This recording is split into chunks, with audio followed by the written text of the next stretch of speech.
दोस्तों मैं अमित शुक्ला आपके अपने YouTube channel AK study note में आप सभी का स्वागत है। आज हम आपको बीए प्रथम सेमेस्टर के सभी छात्र छात्राओं के लिए अध्याय 3 का दूसरा विषय आपका सिलेबस है दोस्तों, प्राचीन इतिहास का। इसमें आपका जो टॉपिक है महाद्वीप का उप महाद्वीप की नवपाषाण काल के और कला, धर्म और आर्यों के निवास स्थान, ये 3 टॉपिक रहेंगे इस वीडियो में। ये 3 टॉपिक आपका बहुत ही महत्वपूर्ण रहेगा दोस्तों। इसमें सबसे पहले मैंने आपको पहले वीडियो में आपको उसमें आपके सभ्यता के बारे में बताया, प्राचीन इतिहास का स्रोत और लेखन कलाओं के बारे में बताया था। इसमें आपको हम आज इसमें कला, धर्म और आर्यों के निवास स्थान का मत क्या था, उपमहाद्वीप का नवपाषाण युग, उपमहाद्वीप में नवपाषाण कालीन से क्या महत्व था, तो ये सारी चीज़ें मैं आपको यहाँ पे बताऊँगा। तो यानी कि जो दोस्तों आपको ये आपका चैप्टर है, ये चैप्टर आपका अध्याय 3 चल रहा है, चैप्टर 3 नंबर, और सेकंड वीडियो है, बहुत ही महत्वपूर्ण वीडियो होगा आपके लिए। ये आपका जो चल रहा है, आपका जो मैं एक बार फिर से रिपीट कर दे रहा हूँ कि आपका कौन सा क्लास चल रहा है, कौन सी बुक से है। तो ये आपका history of India earliest time up to 1300 CE से समथिंग आपको माना जाता है। इसमें सबसे महत्वपूर्ण आपका रहेगा आपके सिलेबस के अनुसार, आपके सिलेबस में किस प्रकार के क्वेश्चंस आ रहे हैं, तो आप लोग अपना सिलेबस के अनुसार ये आपका वीडियो आप लोग तैयार करते रहिए। और नज़दीक पेपर में आप लोग का ये बहुत ही महत्वपूर्ण होगा और आप में लाभदायक भी होगा दोस्तों। चलिए आपके बीच लेके चलते हैं आपके जो टॉपिक हैं, आपके टॉपिक वाइज टॉपिक में।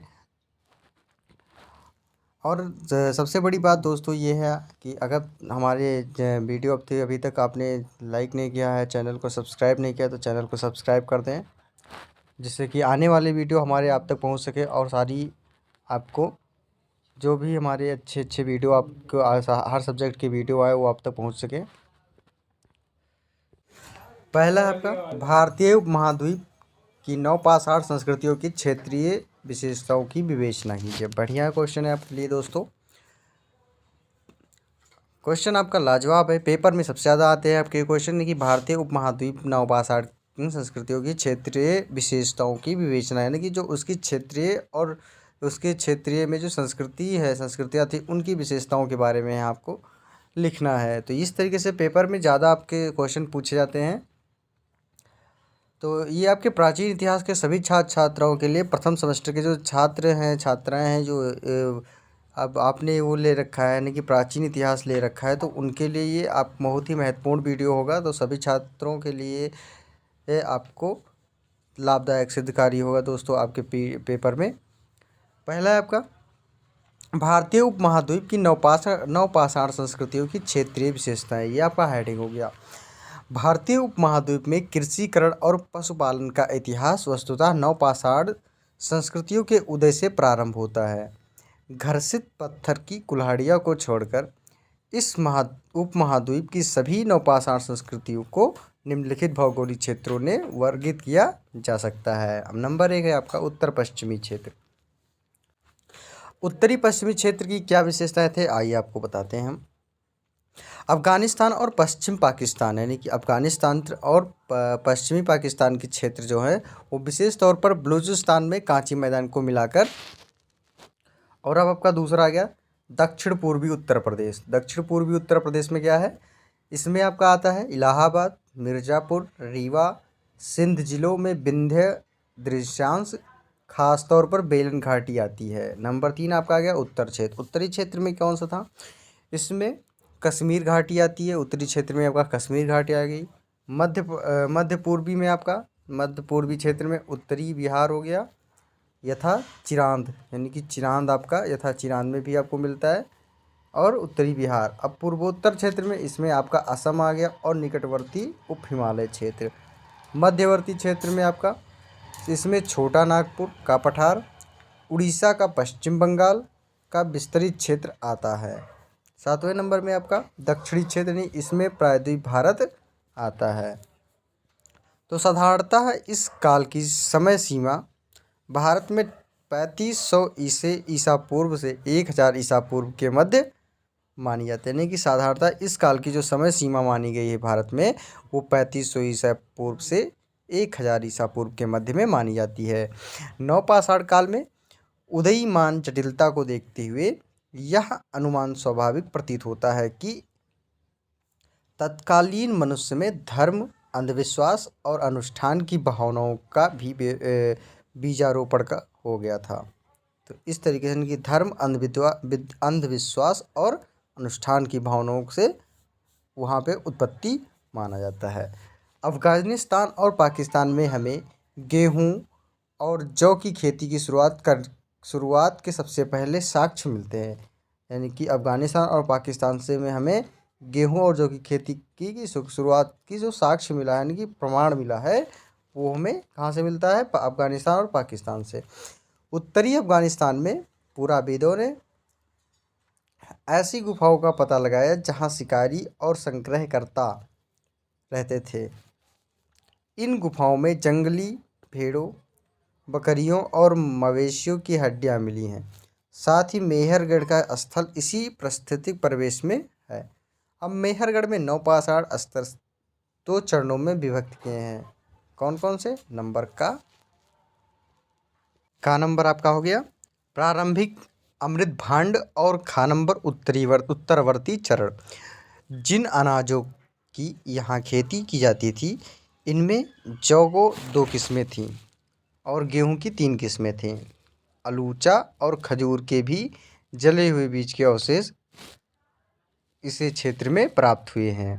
अंततः 9 पाषाणयुगीन औजार भारत के विभिन्न भागों से मिले हैं, जैसे पाकिस्तान के उत्तर पश्चिमी प्रदेशों से गुमशुदा सरायखोला, पंजाब, इलाहाबाद, राजस्थान, पंजाब, कश्मीर, बंगाल, उड़ीसा, असम, आंध्र प्रदेश इत्यादि में नवपाषाण काल में कृषि कार्य करना प्रारंभ कर दिया था। अब उसने खाना बदोश की जिंदगी त्याग कर स्वामित्वपूर्ण जिंदगी की शुरुआत कर दी थी और वर्ग मूलक यानी कि कृषि मूलक नए आर्थिक सामाजिक की स्थापना हो गई थी।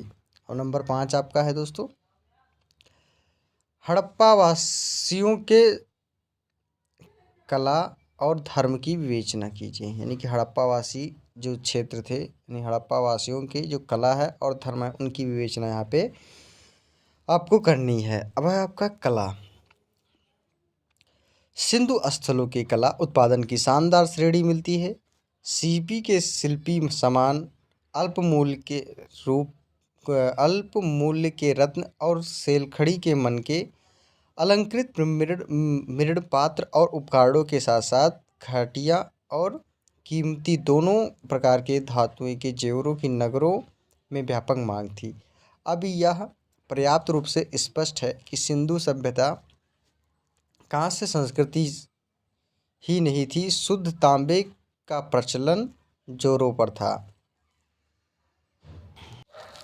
इसके अतिरिक्त निम्न और उच्च कोटि के कांस्य से लेकर तांबा, सीसा और तांबा निकेल के अनेक प्रकार के धातु मिश्रण का इस्तेमाल करना हड़प्पावासी जानते थे। यानी कि इनकी बात करें तो उच्च कोटि के जो कांस्य थे, वो तांबा, सीसा और तांबा निकेल अनेक प्रकार के धातु इस्तेमाल करना जानते थे। कारीगरी में बनाए गए पदार्थ विशुद्धतम रूप से सिंधु घाटी के हैं। इस तरह के पदार्थ नगरीय सभ्यता के आगमन के न पहले पाए जाते हैं और न उसके अवसान के बाद। उदाहरण रूप स्वरूप आते हैं तो सिंधु की मोहरें उत्कीर्ण आकृति में वर्गाकार तथा आयताकार और पशुओं के चित्रण, जिनमें सर्वाधिक उल्लेखनीय एकाश्रृंगी हैं। यह बात सिंधु सभ्यता में जानवरों और मनुष्यों की प्रस्तर मूर्तियाँ, प्रसिद्ध मूर्ति एक पुरोहित राजा यानी कि प्राइस्ट किंग की से ऐसा प्रतीत होता है कि उनकी राजनीतिक धार्मिकता महत्ता थी और वे मूर्ति कला की दृष्टि से उच्च कला की चीज़ें थीं। इस पत्थर की नक्काशी के विलोप को नगर केंद्रों के परित्याग के साथ साथ विशिष्ट वर्ग के समूह के प्रसार और रूपांतरण के साथ जोड़ा जा सकता था। अब यहाँ पे लंबा पीपा वाला कार्नेशियन, जवाहरात में प्रयुक्त होने वाला लाल, भूरा, सफ़ेद पत्थर के अनेक सिंधु का एक विशिष्ट विलासी उत्पाद माना जाता है, जो मुख्यतः चनहूदड़ों से निर्मित होते थे। उनकी कारीगरी के लिए कौशल और समय दोनों अपेक्षित थे। 6 से 13 सेंटीमीटर लंबे मनके के छेदन में 3 से 8 दिन लगते थे। स्पष्ट है कि नगरों के विध्वंस के बाद भारी और गैर नगरीकृत दृश्य विधान में इस तरह के विशेषीय उत्पादन नहीं टिक सकता था। सिंधु की शिल्प परंपरा किसी के क्षेत्र विशेष तक सीमित नहीं है। सीपी के समान गुजरात, नागवाड़ा और नागेश्वर में तथा सिंध के चनहूदड़ो और मोहनजोदड़ो में बनाए जाते थे।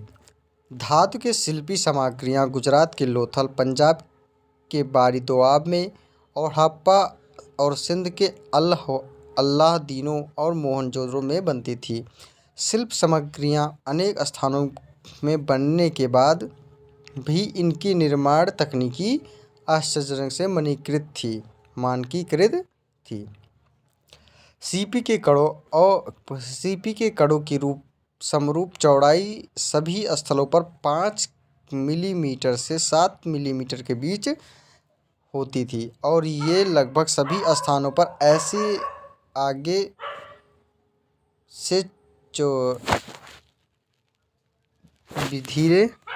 से आरी से चीरे जाते थे, जिसकी धार की मोटाई 0.4 मिलीमीटर से 0.6 मिलीमीटर के बीच होते थे।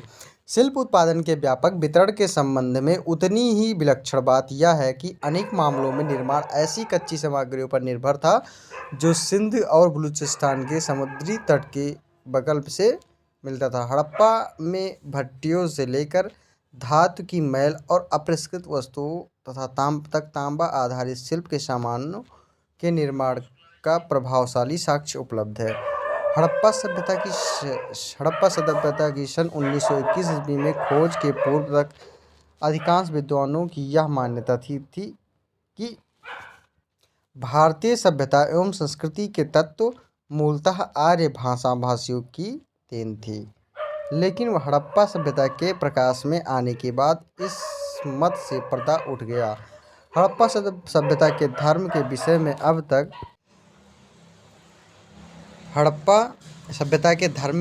में अब तक निश्चयात्मक रूप से कुछ नहीं कहा जा सकता, क्योंकि उत्खनन में कोई मंदिर अथवा पूजा स्थान से संबंधित अवशेष प्राप्त नहीं हुए हैं जिसके आधार पर सिंधुवासियों के धार्मिक जीवन का पता चला। सिंधुवासियों के धार्मिक जीवन के विषय में जानने का एकमात्र साधन मोहनजोदड़ो से प्राप्त मुहरे तथा मूर्तियां हैं।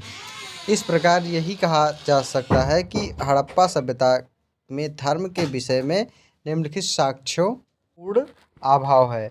हड़प्पा सभ्यता के विभिन्न पुरास्थलों में प्राप्त मूर्तियां यानी मिट्टी एवं पत्थर में निर्मित लिंगों, योनियों, मोहरों, मुद्रकों तथा मूर्धभांडों पर अंकित आकृतियों का कतिपय विशिष्ट प्रकार के भवनों, स्मारकों के अध्ययन के आधार पर धर्म के विषय में अनुमान लगाया गया है।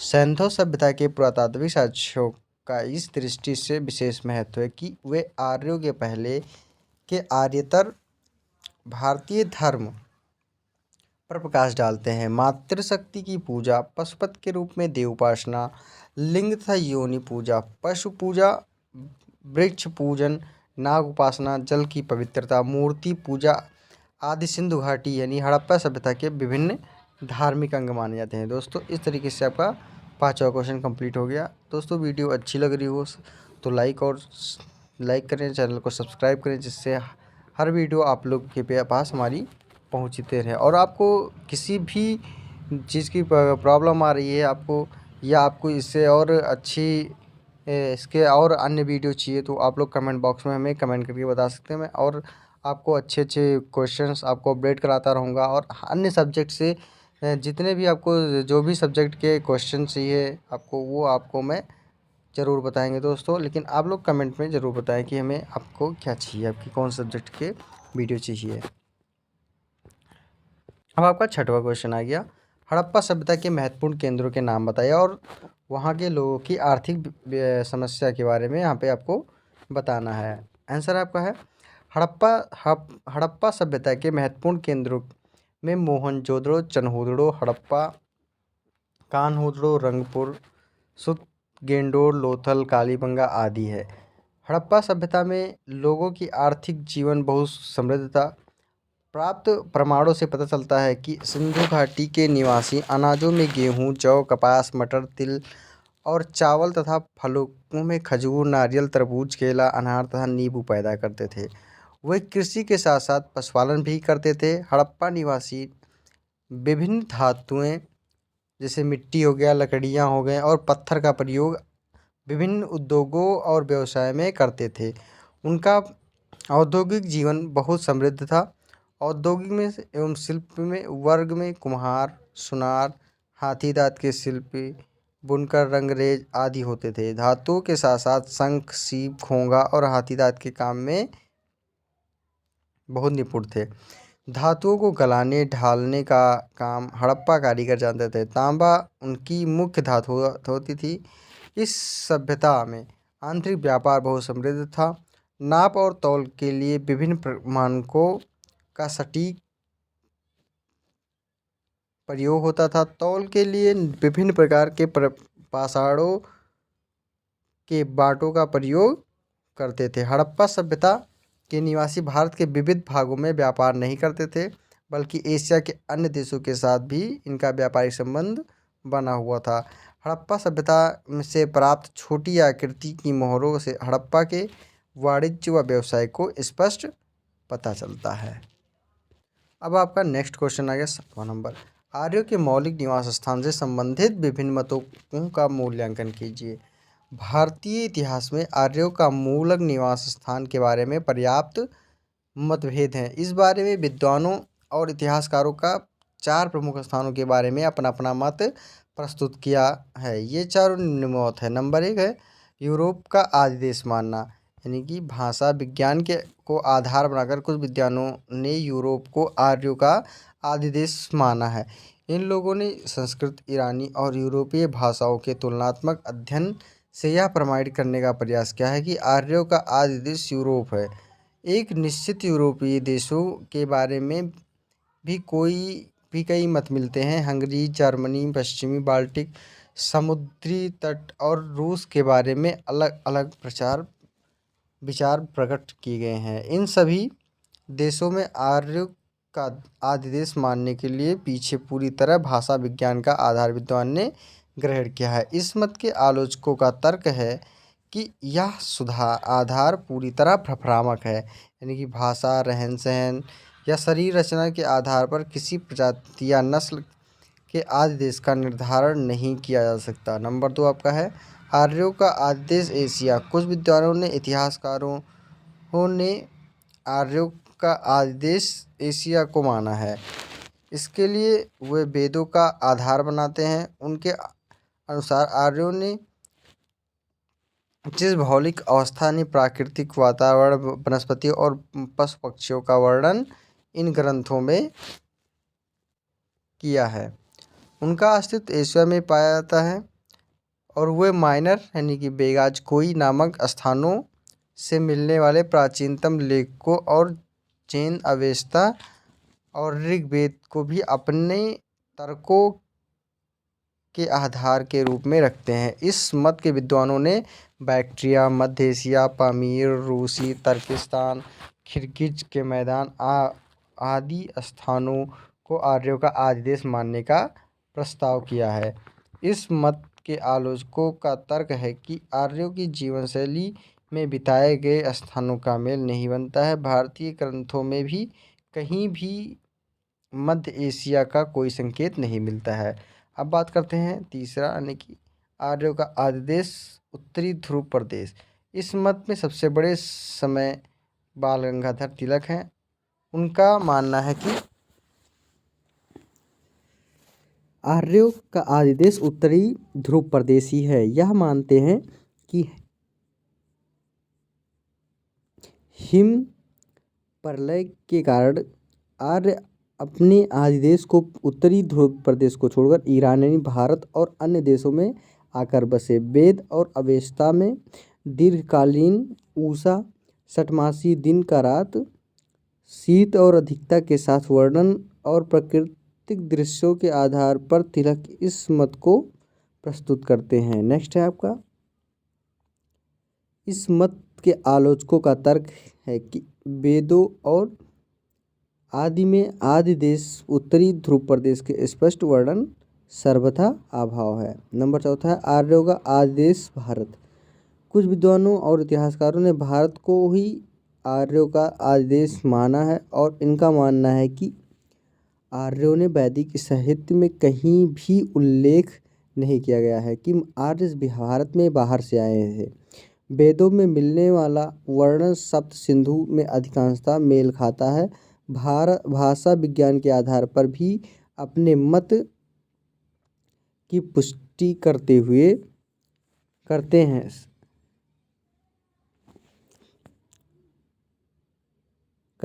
इन विद्वानों और इतिहासकारों का मानना है कि आर्य भारत से मध्य एशिया, ईरान, सीरिया, यूरोपीय देशों की ओर गए थे। इन विद्वानों और इतिहासकारों के बीच में भारत में आर्यों के मूलक स्थान के बारे में एक राय नहीं है, यानी कि ब्रह्मपुत्र प्रदेश, सप्त सिंधु, कश्मीर, मध्य प्रदेश आदि के बारे में अपने अपने विचार हैं।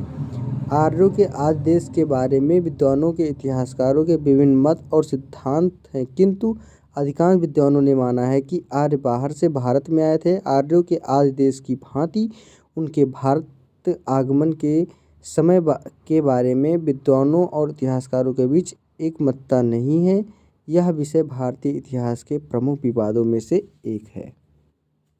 तो दोस्तों इस तरीके से आपका 7वां क्वेश्चन कंप्लीट है कि आर्यों का आज देश में किस तरीके से उन्होंने अपना विचार विमर्श प्रकट किया है कि कहाँ से वो क्या बिलोंग करते हैं, कहाँ से क्या नहीं।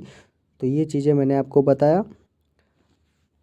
अब बात करते हैं दोस्तों नेक्स्ट वीडियो में आपका जो क्वेश्चन बचे हुए हैं यानी कि अध्याय यानी कि चैप्टर 3 का, वो आपको आपके बीच में प्रस्तुत करूँगा। इसी के दोस्तों मैं अगली वीडियो के साथ ज़रूर उपस्थित होऊंगा। हाँ, और एक बात ये दोस्तों कि आपको कभी भी हमारे इसकी PDF की ज़रूरत होगी तो हमारे डिस्क्रिप्शन बॉक्स में, यूट्यूब के डिस्क्रिप्शन बॉक्स में चैनल का टेलीग्राम चैनल का लिंक दिया गया है, वहाँ से आप लोग PDF प्राप्त कर सकते हैं। इसी के साथ धन्यवाद दोस्तों, जय हिंद। अगली वीडियो के साथ ज़रूर उपस्थित होऊंगा।